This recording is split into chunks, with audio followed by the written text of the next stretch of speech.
and you're watching All Grants. Today, my guest is Sari, the founder of Just Juno, a studio that makes mobile games to inspire girls to realize their full potential.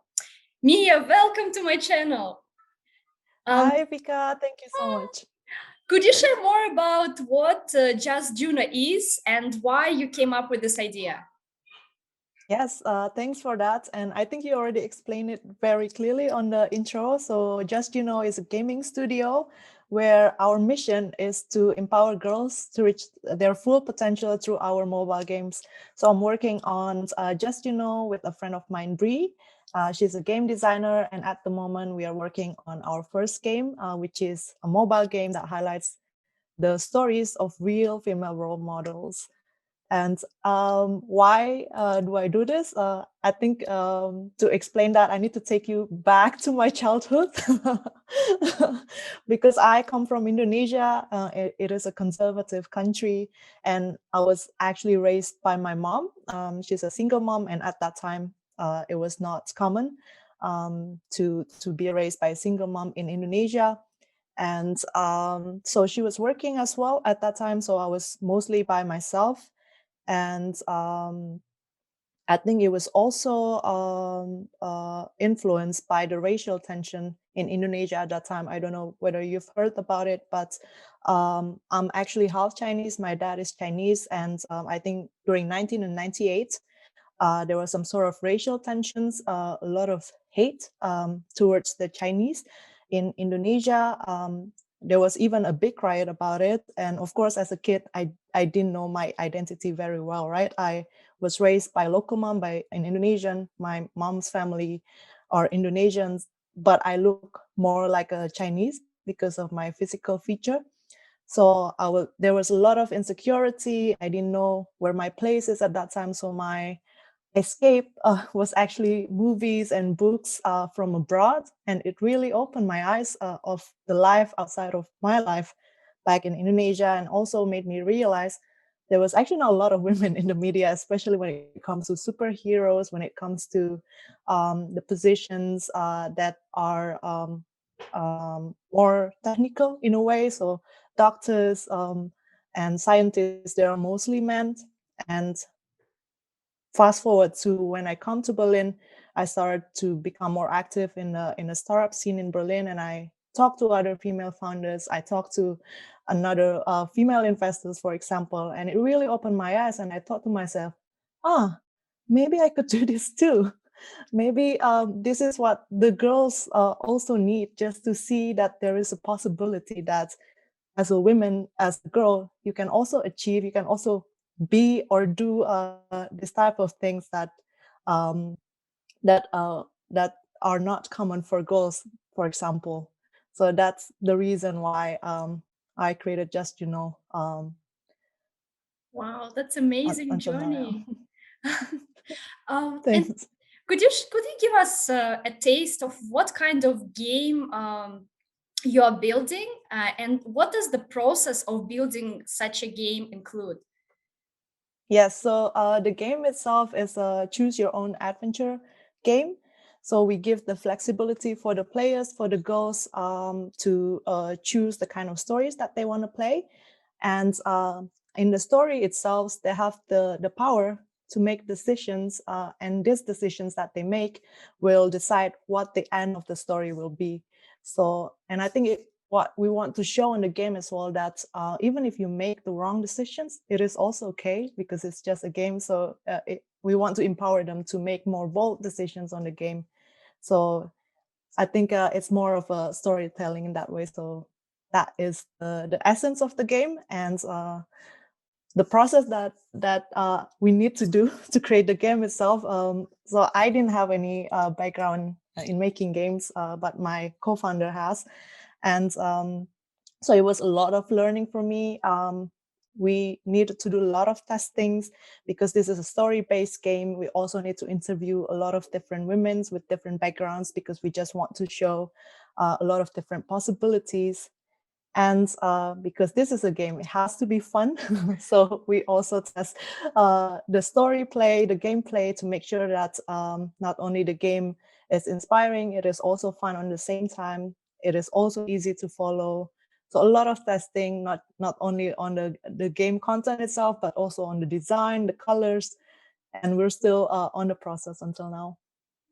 Wow, exciting. And I'm really curious to learn about localization of these storylines. Like, I'm curious to know, do you think like you have to incorporate the cultural nuances and into these games? Or how do you approach that? Yes, definitely. I think it's also an important thing that we want to show in the game as well, and that's why we are actually talking to a lot of different women with different background. Because me coming from Asia, I also didn't see when I was a kid a lot of representations in the media, for example. So we want to show just a different culture in that. So, for example, back in Indonesia, for example, as a women's, we were taught to be more how do you call it, like obedient, for example. We also wanted to show that, and we want to show that it is okay, but there's also a way that you can do differently. I see. I'm really curious to play the game. Please include me to your beta list. Yeah, Okay. definitely. Thanks Um, for the support. sure. And you mentioned that you got engaged with the startup ecosystem in Berlin, Yes, right? Could yes. you share more about that and the Founder Institute? I know that it played a special role in Just Juno. Yes. So it was actually during the time when I found out that I was about to get laid off by my previous company, because the startup got closed down. So I was working at a startup before in Berlin, and at that time I started to think about what I want to do in life, and I started looking for some sort of events and activities that I could do. And I found actually a website of Founder Institute, and I really thought, this is actually what I need, because I didn't have any experience building a startup before. I was always working throughout my career, so I have no idea what it takes. So this could be the program that I need. So it's a 3-month program of accelerator where they really taught me how to build startup from scratch. So from how to pitch to investors to going through all of the legal system of setting up a startup. So it was very helpful. But at that time, because I knew I was about to get laid off, I couldn't afford the tuition fee. Actually, it was around 900 USD, I think, and I just couldn't afford it because, I wouldn't have a job, so, and I was not at the right position to pay for the tuition fee. So I was quite bummed when I found out on the website, oh, it's quite expensive. I mean, 900 USD for someone who's about to lose a job is not an easy thing to spend. So I was thinking, okay, maybe I could just apply first, because in order to apply for Founder Institute, you need to take a test, some sort of entrepreneurship DNA, to ensure that you can really pull it through. So I decided to apply. And then after that, I got the result that I got accepted. I was, of course, super excited, but on the same time, in the back of my head, I know that, oh no, how could I afford this? Especially to pay for the course. So I just had this, I don't know, you can call it audacity, or probably just not being naive. I was just thinking, okay, I'm gonna swallow my pride, and I'm just gonna ask them.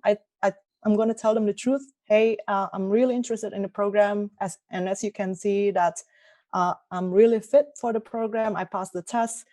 But the thing is, I couldn't afford it at the moment. Is there any fellowship or scholarship that you can offer for me? So I just sent an email to Founder Institute at the time asking about that. And the reply is actually quite fast. And they said that basically, since you asked, we actually have a fellowship. Wow. And what you need to do is just to answer a few questions.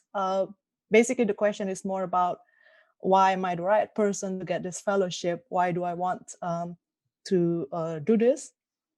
So I basically told them about my motivation, that I really want to create something that is impactful for the world, especially for girls, knowing where I'm coming from. And so after that, I was just basically, I told myself, okay, I decided to put my heart out there. I just gave my best. And, if I don't get it, that is also okay.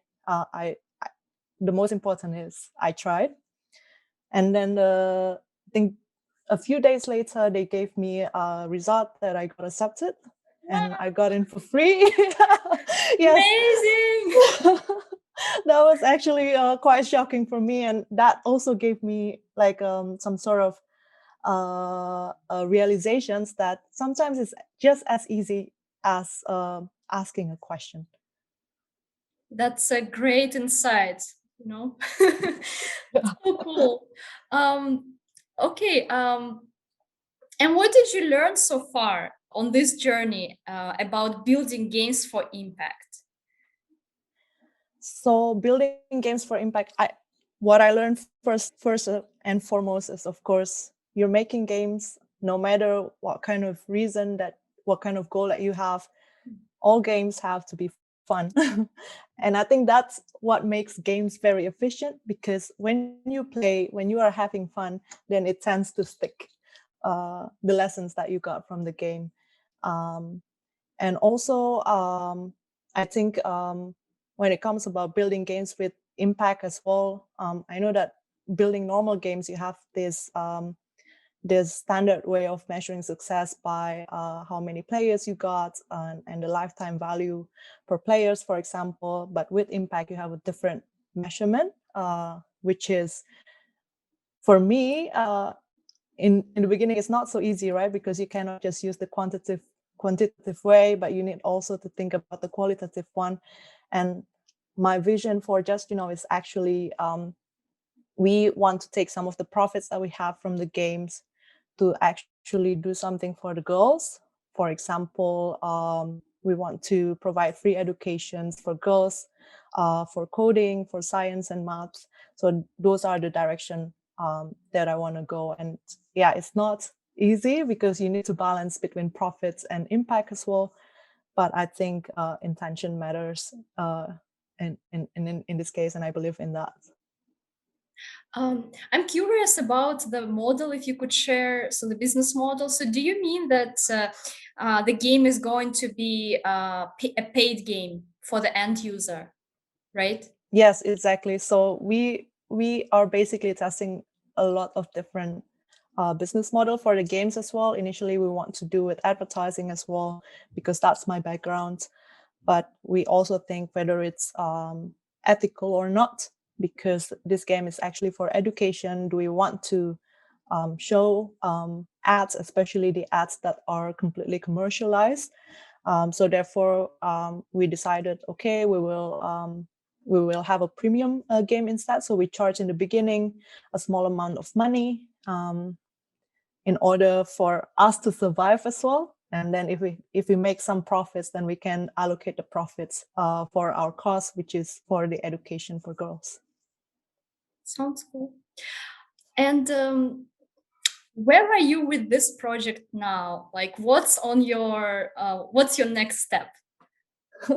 The project is still a baby, to be honest. So we were talking to a lot of women, as mentioned earlier, and we've at the moment we are testing the story play itself, the gameplay, and we're testing the design as well. So the next steps would definitely uh, to put the MVP together and to launch it as a beta testing. So that would be the goal this year for us. Oh, sounds exciting.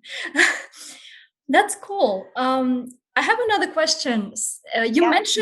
You mentioned the fun aspect of the game, so Yeah. that in order for it to stick, it has to be fun, right? But how do you manage engagement and learning? So I know that in the education world there is this topic discussion or debate about that not everything that is engaging is actually good for your learning. So, Mhm. what your thoughts about this?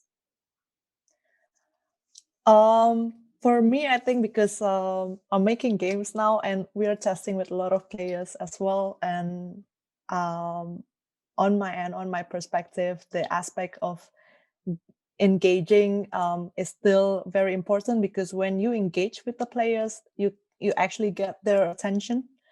And what we use in our game, we try to implement this trigger and reward system.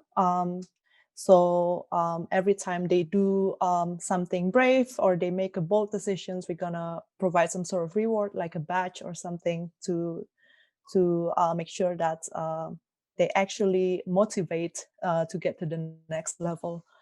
So I think it's very important to engage in education, especially in games. I can only talk in a gaming perspective because that's the only way you can really try to impact the players in a positive way, of course. That sounds cool.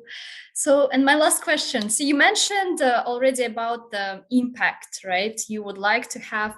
I'm curious to know, like in 5 years, in or whatever number of years you prefer it to be. What's your great vision? What kind of big impact do you want Just Juno to make in the world? So thanks, Vika. When you ask about vision and when you ask about the next 5 years, it feels quite scary for me to say, but I believe, like, if something scares you, it means that you have to do it. So in the next 5 years, I would love just, not only to produce games, produce tools that could be useful and inspiring for girls, but we also want to have a direct impact when it comes to education for girls. So as mentioned earlier, the vision is actually to have our own foundations where we can allocate some of the profits that we get from the games to actually provide educations, either online schools where we provide free coding schools for girls, free science school or math school for girls, or we can also allocate the budget to other organizations that support this mission. Best of luck with this. And yes, I really want to be a part of your beta. If you are interested and to share with my community, just feel free to reach out. Yes, definitely. That would be a lot of help. So if you go to www.justjuno.co, we already opened a registration for beta testing. So we will keep you posted once the beta product is launched. Cool. Thank you so much, Mia, and best of luck with the project. Thanks, Rika. Thanks for this chance. Nice talking to you. Nice talking to you too. Yeah.